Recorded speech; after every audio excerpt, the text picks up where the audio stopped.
Hi, David Eitch here. Welcome to Green Energy Futures and our special mini-series entitled Chasing Net Zero. Super energy efficient solar-powered homes are making waves across North America, and it's a simple but revolutionary concept.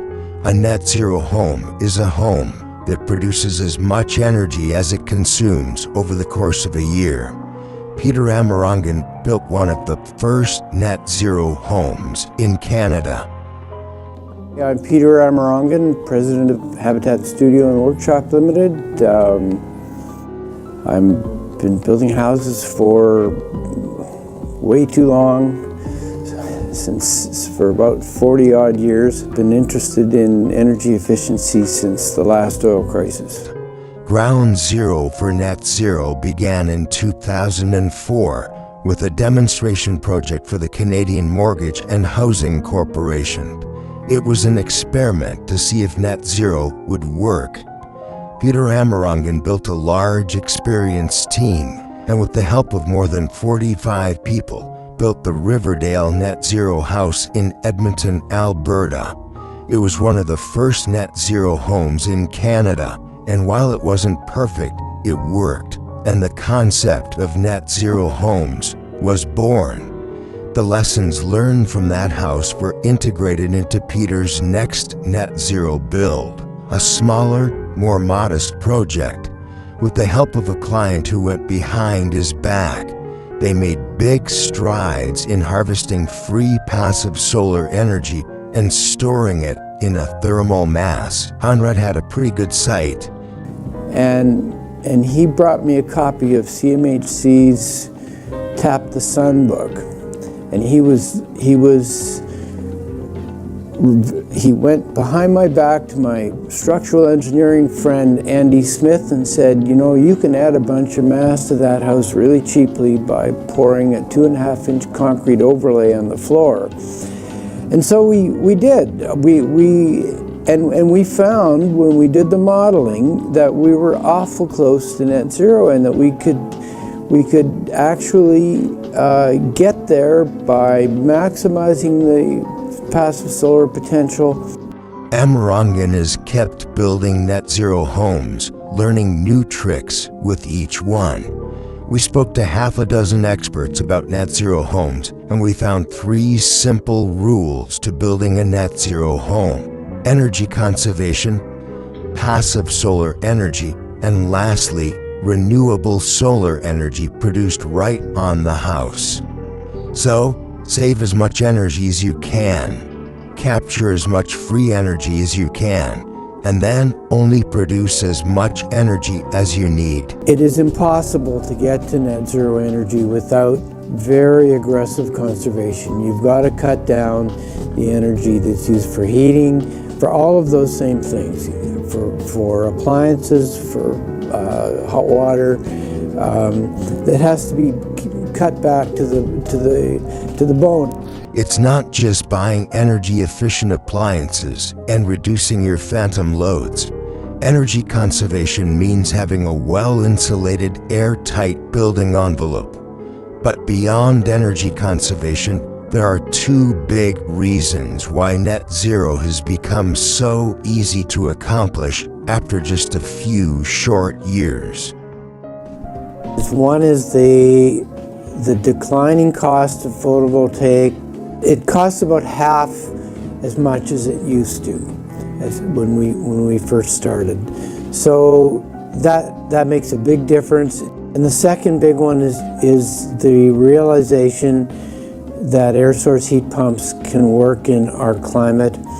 And part of that is the fact is new air source heat pumps that will work down to -25. Mike Turner is an engineer with Manask Isaac Architects, and he designed and built his own net zero home. We went to his house to see these net zero concepts firsthand. Mike did all the conservation stuff that you need to do, like drain water heat recovery and energy efficient appliances. But he also made sure that his walls, windows, and roof were well insulated and airtight. In this case, we have a thick roof, R70 if you're using the R factor that you see in the hardware store, and that's about twice as much as a normal house. On the walls, about R50, which is again a little more than twice as much as a normal house. And in the windows, we have a quad pane window, which has a rating of about R8, which is again somewhere about 2 or 3 times better than the normal home. If you do a really good job on the roofed walls and windows, a net zero house will be so airtight that it needs a heat recovery ventilator to provide pre-warmed fresh air. So we're going to go upstairs and take a look at the heat recovery ventilator. It gives us our fresh air.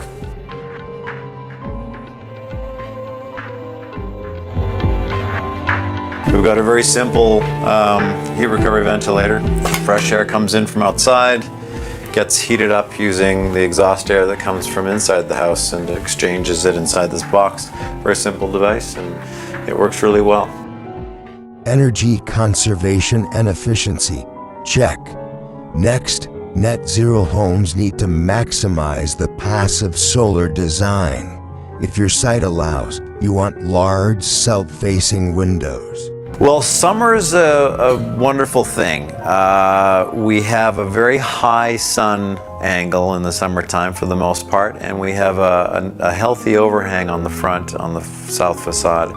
The angle and the size of that overhang was calculated to ensure that for the hottest 2 months of the year, for primarily the month on either side of solstice, we have very little actual solar radiation coming in through those windows. And so you end up having indirect sun coming in, which is glorious. But none of the, or very little of the heat-inducing direct sun.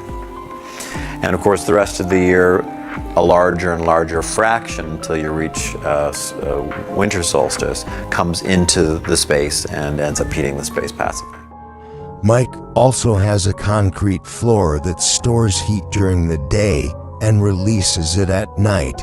Passive solar systems are important, but they can only take you so far. To actually get to net zero, your house has to become a mini power plant.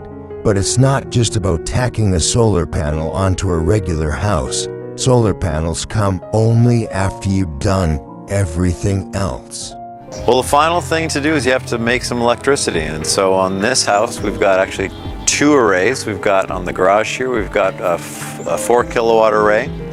And on the house itself, just behind me, just in front here, we've got an 8 kilowatt array for a total of 12, and that over the course of the year generates all of the energy that the house needs. And solar PV systems have come down in price so far, they now make the idea of a net zero home a no-brainer. A net zero home is the perfect answer to climate change and to reducing your energy costs for the life of your home. A game changer? You bet. In less than 1 decade, we've gone from demonstration project to being able to mass produce a net zero home. Learn more about our Chasing Net Zero series in our blog, photos, podcast, and resources at greenenergyfutures.ca. For Green Energy Futures, I'm David Eitch.